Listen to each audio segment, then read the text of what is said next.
Hello, here you are again. Welcome to my podcast and my YouTube channel. Today, as I promised last week, if you didn't listen to it, listen to last week's episode, then you're going to understand today's. Because we talked about Adam a lot. I actually interviewed his wife, Mequell, and today we have him because I thought it would be very rich to hear his perspective of what we discussed last week. And we talked about basically mental health, what mental illness feels like, and also her suicide attempt and how the family adapted and totally, from what I hear and from what she told us, totally changed their dynamics. And also from the point of view of the spouse, that's why I wanted Adam to come by himself, because I'm sure that some listeners were listening. So what do I do? How do I start? How do I help? How can I be supportive? Which mistakes should I avoid? And I know from listening to their own podcast, and they have a great one called Thriving with Mental Illness, and I've listened to them talk. And he there is one actually I really loved, Adam, that you say, I think it's tips to spouses. Oh yeah. So Mhm. yeah, you have one called tips to spouses, and it was really helpful. And it's always the two of you, but you have this conversation very easy flowing. You guys are born to do this podcasting thing because it's so great. It's actually very refreshing to have a podcast with a couple. So, but you talk a lot about what you learned and the difficulties and the things you had to change in your life. So that's what I want to hear today. I want to hear your view of what we talked about last week. So I want to start just let me know something about yourself, where you were born, your childhood, family, siblings, a little bit of who you are. Okay. Yeah, I grew up. I was born in Utah, and had four sisters and a brother, so fairly large family. We moved to California, and that's actually where I met Mequell when we were seniors in high school. We just finished, and we knew had mutual friends that introduced us. And so then after that, my parents moved to Las Vegas. Her parents moved to Arizona. So um, after, let's see, what can I tell you about that? we, so I went to BYU undergraduate, Mhm. and then I went to law school at University of Tulsa in Oklahoma. So after law school, then we went to Las Vegas where my parents were, and I got a job there at a law firm. And the draw of the wife's family started to impact us, Always, isn't it? and Always. I just knew it was inevitable, even though I had to take another bar exam because I took it in Nevada. But then, of course, when you move states, you have to take Arizona. I did not want to do that, but she prevailed, and we moved to Arizona. But yeah, we've got three kids. We have Mhm. two boys, and our third is a girl. And we've lived in Arizona for 15 years, and I don't know. We've lived through a lot. Now we're empty nesters. That's the big new thing, is that all of our kids, Wow. Since when? Since when are you since just empty a couple nest? months ago. Wow, that's a So huge change, huh? this So is a COVID big, and now empty house. yeah. So we used to have three, and there was so much going on, and now, Mikel and I look at each other, and it's like, oh, I guess it's just us. And so actually, the podcast, you mentioned the podcast, it's actually something that we enjoy doing because it gives us something to work on together. It's Because it cool. really is weird because I do my thing, she does her thing, Mhm. but it gives us something to do together. And what a something it is, because I'm sure it's helping a lot of people. You talk about it's a little bit like mine, a lot of taboos that you're not afraid to explore and talk about. And I just love the way that both of you open your hearts, and it's such an honest conversation.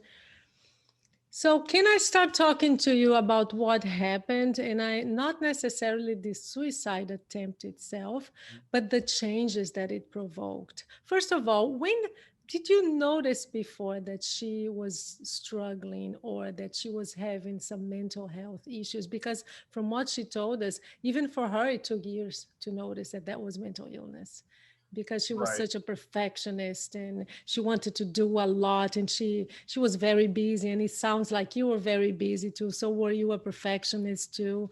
And how did that change your life? Well, I don't know that I would say I'm a perfectionist. She is much more detail oriented. I'm more of a big picture person um, than she is. She is good with numbers. She is good with details. She's good with structure, organization. She likes to be well, used to like to have her day planned out. Very efficient. I remember when we met, she was working two jobs. She was doing gymnastics. She was, getting A's in school. I mean, she was just doing it all, and I was just kind of in awe because that was not me. I was just more of an easygoing type of person. But I would say that probably was the case until I think when we had our first child.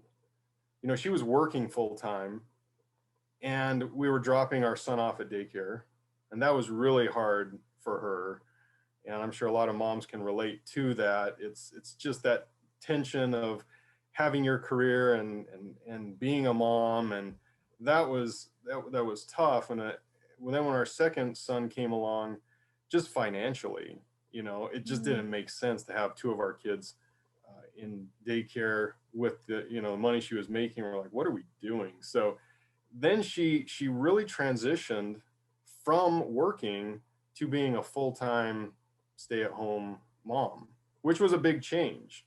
mhm, And um, and I think things started happening at that point where I could tell things were hard. But I didn't know, maybe it's just transitioning from being working to, because I imagine it's really tough to stay at home all the time.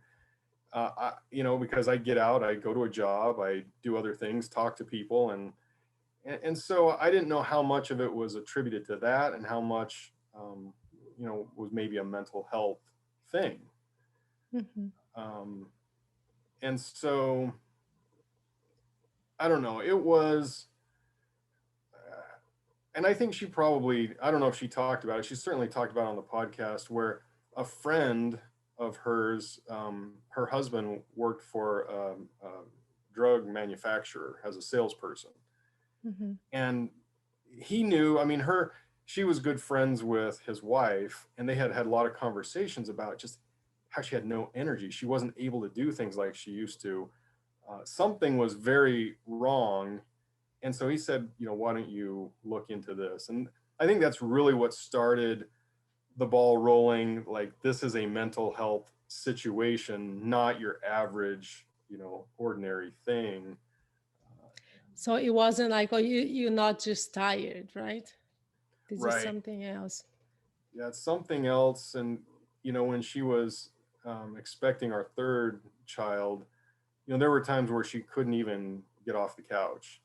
I would Wow. I would go to work, and I could tell she just felt horrible. But I didn't know, is this a function of pregnancy? Is this because I know, I mean, I Yeah. personally don't know, but Yeah. it's very taxing. So I didn't know exactly what was going on. Hmm. So we just kind of took it one day at a time. Um, Hmm. but Did you that's have conversations back then? Did you? I mean, it's even hard to imagine. I mean, what conversation, right? I mean, what would that sound like even? Well, she was always very apologetic because she felt terrible that she couldn't clean the house, that she couldn't Oh. take care of the kids, that she had all these expectations for herself and she was falling short. And she Mm. felt horrible. She felt like a terrible mom. She felt like, you know, she just wasn't good enough for what I needed, for what the kids needed, and just felt like, what am I doing? What good am I if I can't do all of these things? Mm-hmm. Yeah. Yeah. And that's I'm a sure there dangerous was a place lot to of be. shaming. Yeah, it is. It is. And that's what took her to her suicide attempt, right? She told me that. Hmm. She just felt that, my family would be better off without me. I'm not doing a good job anyway, right? And we had those conversations. And, it's frustrating as the spouse when your spouse is saying, you would be better off with someone else. I really think, and I'm saying, well, don't Wow. I have a choice? Don't I get to choose? And, but just mentally, it wasn't making sense. And so we were trying Mm-hmm. to talk our way through it, but we kept circling back to the same point, which was frustrating for me because I didn't know how to, fix it. Mm-hmm. Was the suicide attempt the turning point for the couple, for the family, or were there changes happening already before that? Well, I would say there were small changes happening along the way, but I underestimated what kind of changes needed to happen. Mm-hmm. And the suicide attempt was the wake up call. I mean, that's when it hit me. Look, you have to do big changes. We're not just tweaking, we're not adjusting, we're not doing you need to change how you do things or you're going to lose your wife. I mean, that's what it came down to. And not everybody gets the chance to try it over and get a Mm-hmm. second chance to do that. And I feel fortunate that I was able to, but that really made me reevaluate a lot of things and what I was doing in life. Mm-hmm. Can you walk me through? It must have been, I'm just thinking here, it must have been so scary for you. She did mention though that you kind of noticed that that maybe you shouldn't leave her alone. And it was just a day when she was really not doing well. So can you go back to that day and tell us what it was like for you? Well, there were, I don't know how long before the suicide attempt, but I could tell it was dangerous. Every time I would leave to go to work, I really, in the back of my mind, was wondering, is she going to make it through the day? And so I was trying to decide, do I go to work so I can earn money so that we can provide for our family? Or do I quit? Do I stay home because she needs somebody here? It's really hard to try to fill both of those roles. But I do remember driving away thinking, I just hope, things go well. I'm a religious person. And so, prayer, there was a lot of prayer because I was like, Mm-hmm. I don't know how to do this. And Mm-hmm. so, I mean, it can be challenging to try to not know if they're going to be there when you get home. when you say that there were days that I would go to work and I think, is she gonna make it? Did you actually think of suicide? Was that a possibility for you? Did it cross your mind that you would Yes. attempt against her life? Yeah. Yeah, I mean, because there were discussions, and it wasn't like serious, like I'm Mm. going to commit suicide, but it was just discussions about, hey, what I really think, if I'm not here, make sure the kids get this. And Okay. I think, I really want this for them. And, there was all this discussion about if she's not here, what, almost like she's giving me instructions on how she Mm. wants me to handle the kids. And that's obviously, very troubling. Mm-hmm. And, and there's discussions about, you'd probably be better off if you had somebody else and things like that. So I knew um, that we had to do something, but what we were doing didn't seem to be making any difference. So Mm-hmm. yeah, I mean that was definitely a thought. Um, Yeah. I- my So brain so quite a you bit. did, yeah, you were really thinking about maybe she would do this. It was in the back of your mind. Yeah. It must have been so scary. And when it did happen, what was that day? Do you have any fogs about that day or do because sometimes trauma does that and sometimes you remember every single second of the day. So how was Well, do I you think remember that day? her memory is probably a lot sharper than mine. I don't know if intentionally or otherwise, but I have vague recollections of things. But I remember it was I had a lot going on.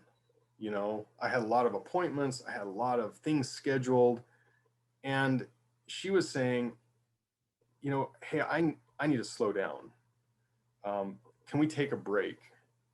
Mm-hmm. And these are all things, but I have responsibilities. In the back of my mind, I'm thinking, yes, we can, as soon as I can get through tomorrow, because I have Yeah. this whole list of things that I've already committed to people. I can't back out.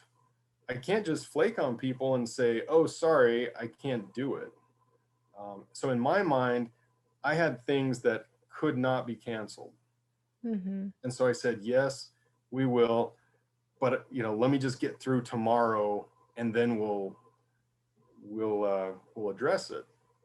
I didn't realize when she said I need a break, it was right now. Now, yeah. Now, not in an hour, not in 2 hours, not in 24 hours, not in 48 hours.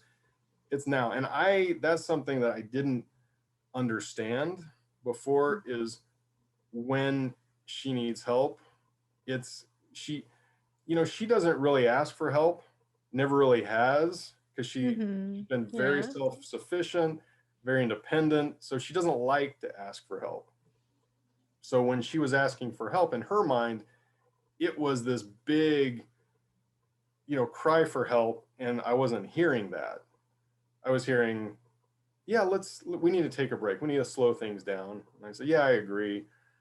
And somehow we weren't able to communicate, you know how important it was, The urgency. Yeah.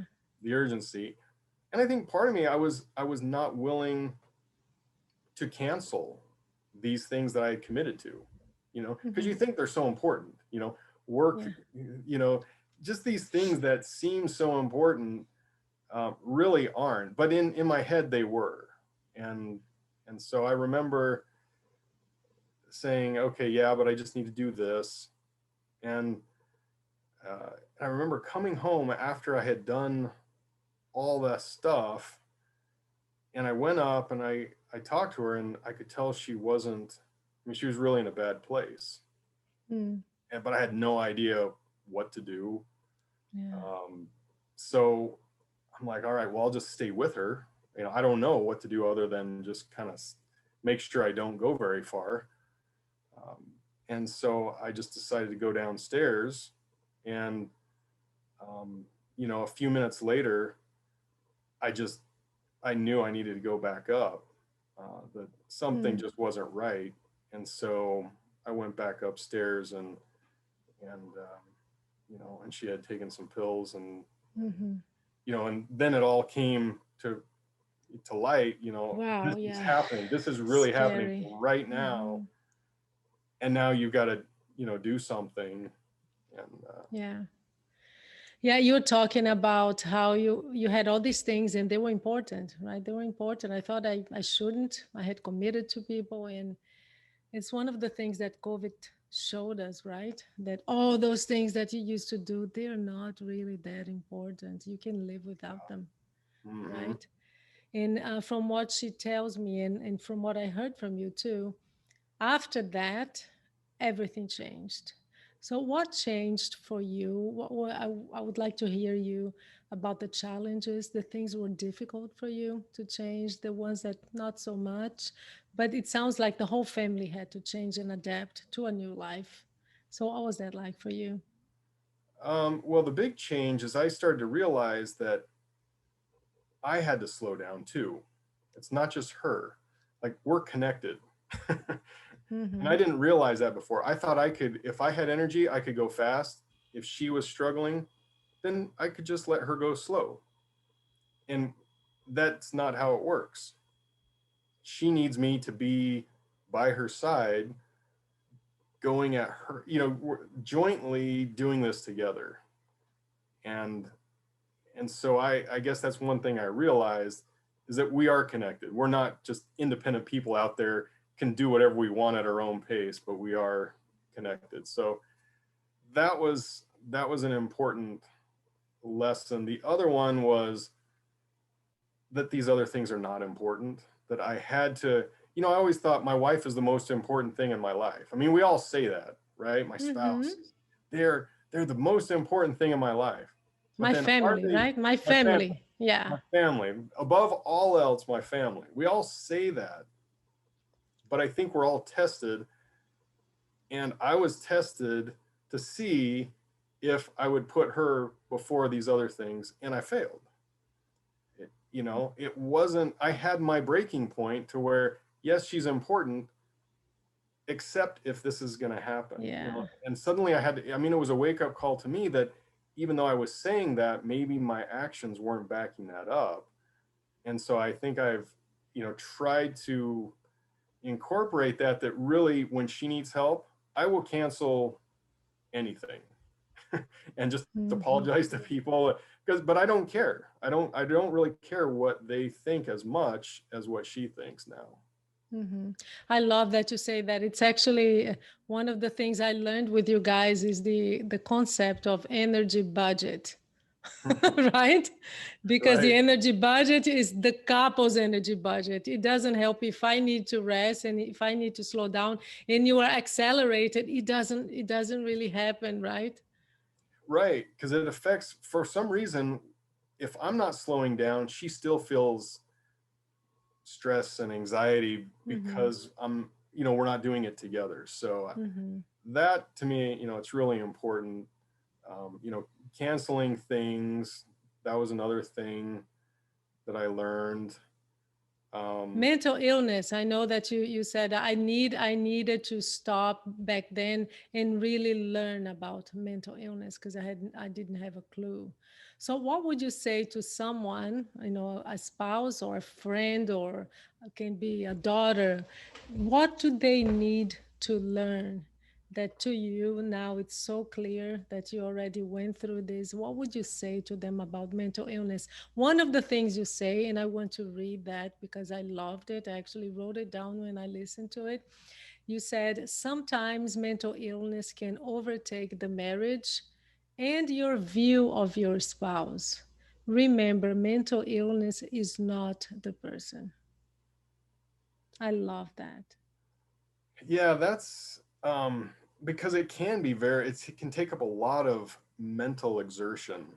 I just remember having conversation after conversation after conversation about, because I didn't get it. And and the problem is, if you don't experience mental illness, you don't get it. And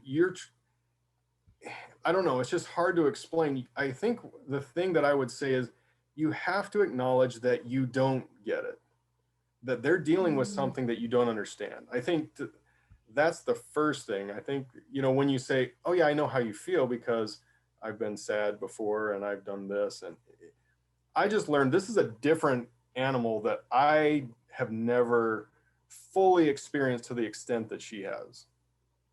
So it really is more about learning. And a lot of people have asked me, so how did you learn about it? Did you read books? And, Mequell loves to read books, but I don't read about mental illness. I tell people I learn by talking to my wife because I care about what her situation is. I don't really care about whatever, all these other theoretical people out there. That's not as important to me. I'm not a doctor. I don't want to be a doctor. I want to be a spouse. And so I just have to understand what she's feeling and how can I help? And being able to listen, how can I help? And then doing those things, it's really as simple as that. I mean, you don't Wow. have to do a lot of study, and you just No. talk and listen, and then, do what they need help with. What you said is beautiful and it's straight to the point and it makes so much sense because even the books that are first person and they are lived experiences, it's still not your friends or your loved ones experience with mental illness. It never will be the same. You read about symptoms, of course, fatigue or sleeping disturbances, yeah, but it doesn't affect someone the same way Right, ever. You right. have a list of symptoms, they might experience that, but still talk to them. It's about asking them. In what you said, I don't know if she ever read any books by Dr. Edwin Schneidman. He's a huge mentor for me, and that's what he said. There are only two questions to ask someone with mental illness or someone who is suicidal. One is, where does it hurt? And the second question is, how can I help? That's Mm-hmm. it. Yeah, So it's about listening to them and hearing what they have to say and listening to their needs, right? and being willing to adjust. And and another thing you said, well, what was hard? I think it's hard when you can't do some things that other couples do. You can't, and Mequell on one of the podcasts, she talks about, we had a work event when she was still trying to, stabilize. And once a year they have the partners, and we go out, we go to this nice Ah, restaurant. those ones. Yeah, we know Yeah. those. And she loves good food. So she looks forward to these. Yeah. But we went to this one place, and they have so many different courses. It just took so much longer than we thought. And Mm, we were like an hour away from our house. She knew what her bedtime was, and she has to keep this strict bedtime. And we had to leave before dessert, came out, and we just had to get up and go, because that's yeah. just the way it is. And I think sometimes you can be concerned with what other people think, how you're coming across. How does your family look to other people?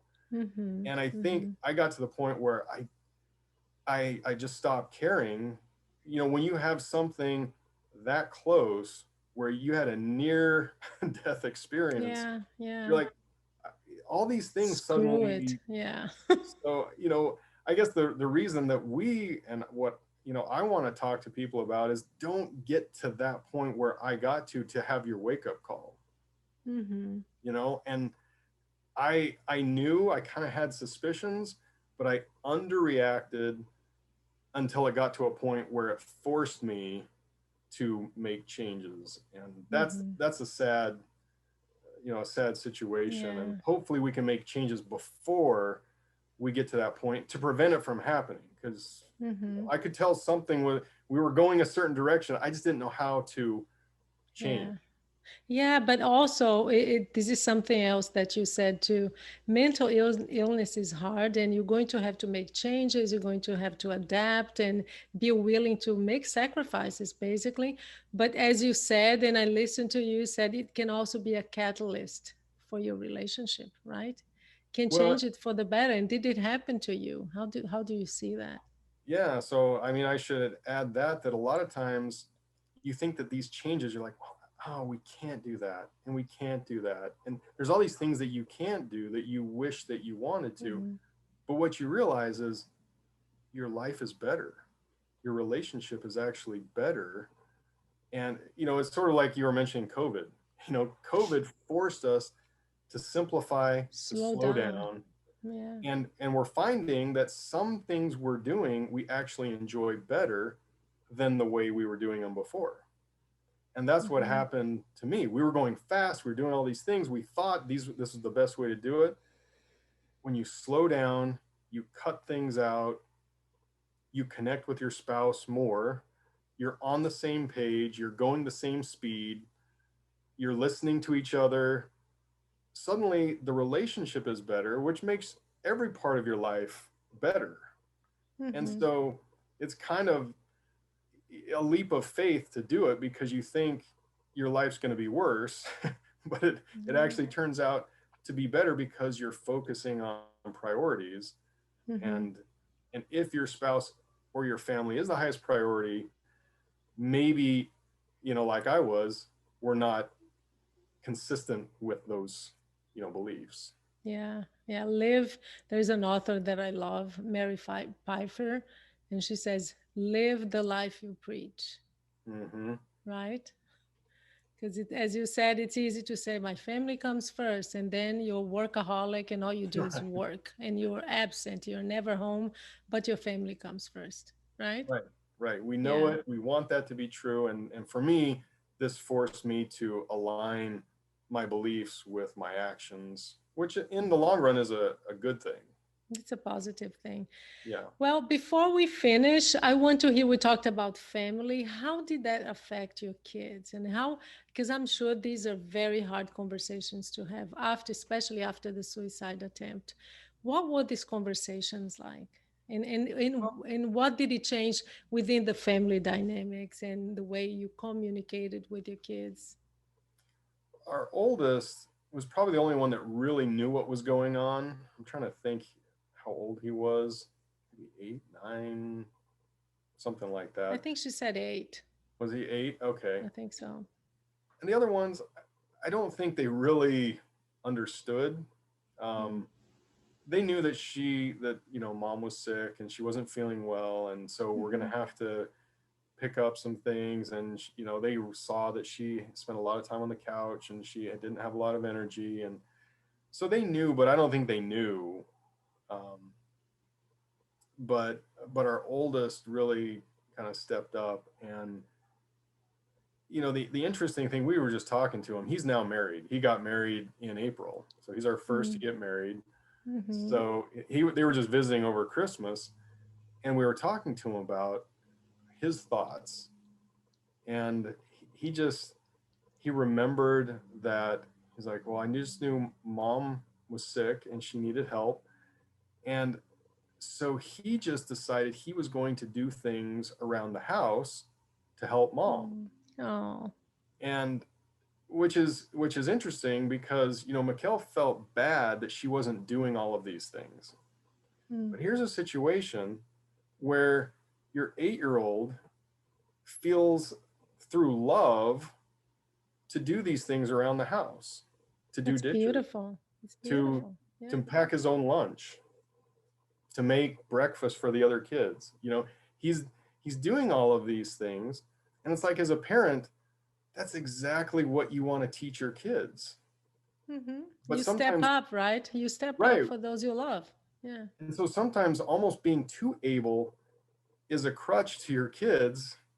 And Mequell was that way, and this made her slow down and be less capable, but indirectly it helped the kids grow and become Mm-hmm. better.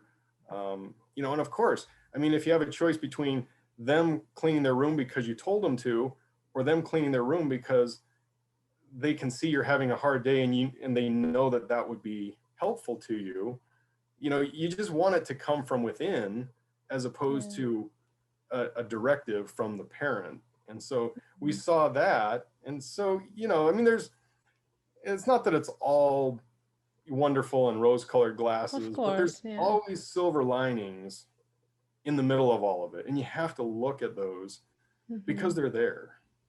Mm-hmm. Yeah. Adam, what would you say to the spouse who is listening now, or maybe the son, the daughter, the father, the mother, but someone who is listening and they're thinking, wow, I need to have this conversation. Something is not well. I can tell, even if there's no suicide in the picture, but they're struggling. What would you tell them? How do they start this conversation? Well, that is a good question. Um, I think the way these conversations happen is that you have to be trusted. They have to trust you to open up.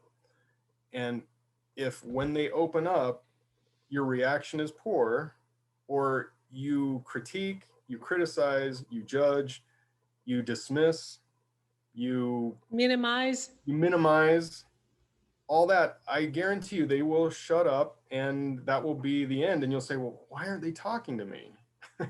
Yeah. So you really have to focus on yourself to figure out, how am I inviting these conversations so that they feel safe when they bring it up, that they're going to be listened to. And I think a lot of times I'll throw, generically, men under the bus, but sometimes, and I continue to do it, but I have to watch myself, because I'm ready to fix it. And Fix it. Yeah. yeah, this is what we want to do. Okay, this is a problem. All right, boom. And that's, as soon as I get into that mode, they shut down. And so I would say, just focus on be very careful how you react Mm. when they do talk about things, because Mm-hmm. that will indicate whether they're going to tell you more or less. Mm-hmm. The other thing that may help to, it's just coming to me, tell me if it makes any sense at all, but just thinking about your situation and what Mikhail said last week, that she would actually come up with some of the solutions, right?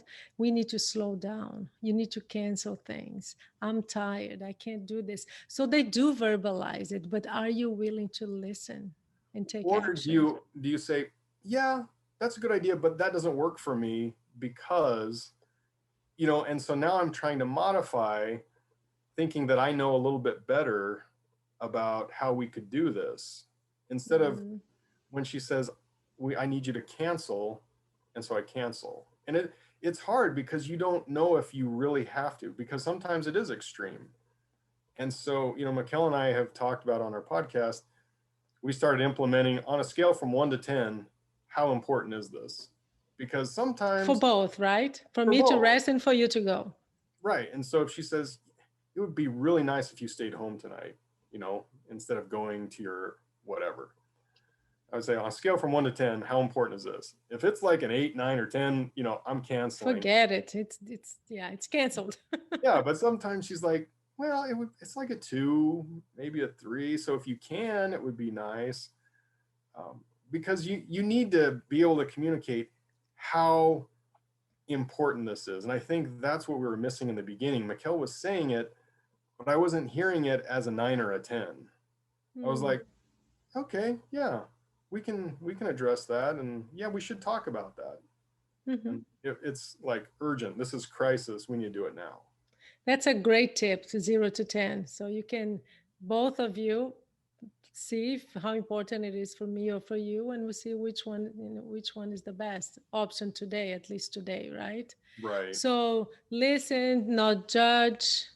Don't give solutions. Don't worry about what you're gonna say next. How am I going to react? So just breathe in, take a deep breath, listen, and also ask them, what do you think we could do?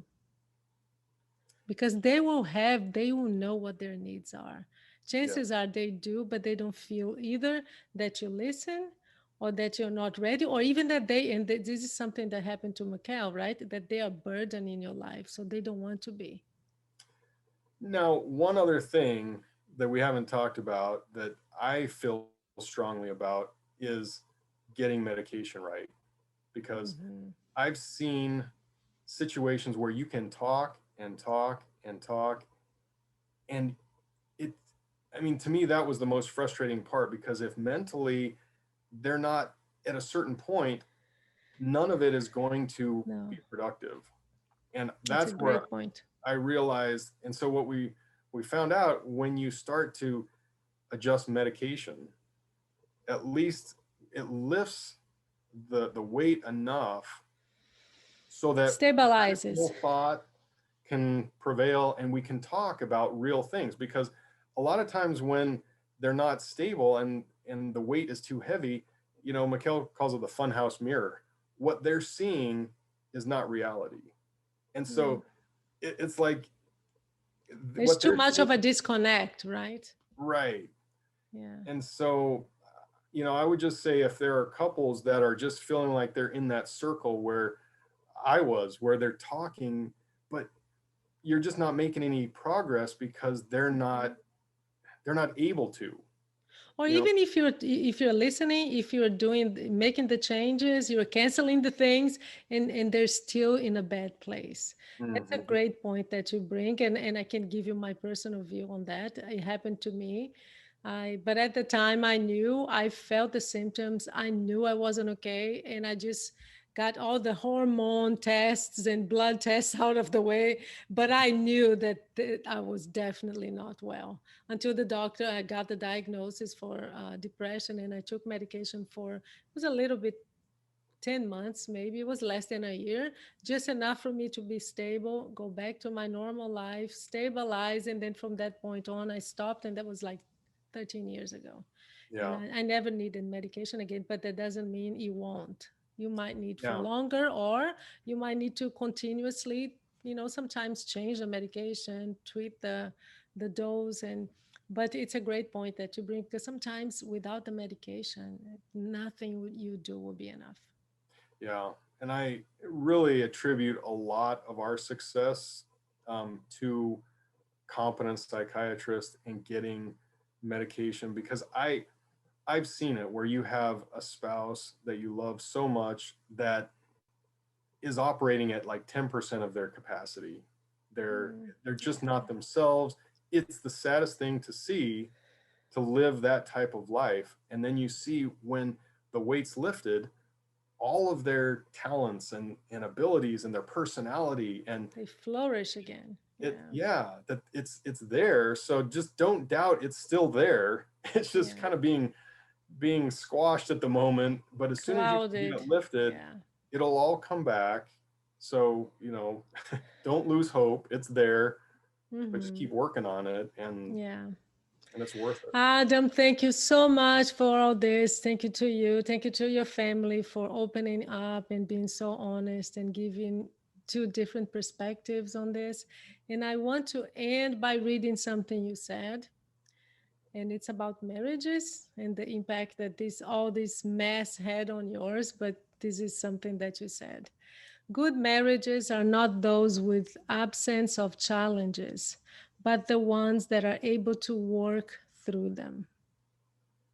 I love that. So, congratulations on working through yours and having a stronger one today. Well, thank you. Thank you and have a good day. Stay Okay. safe. All I right. always have You to say that now. too.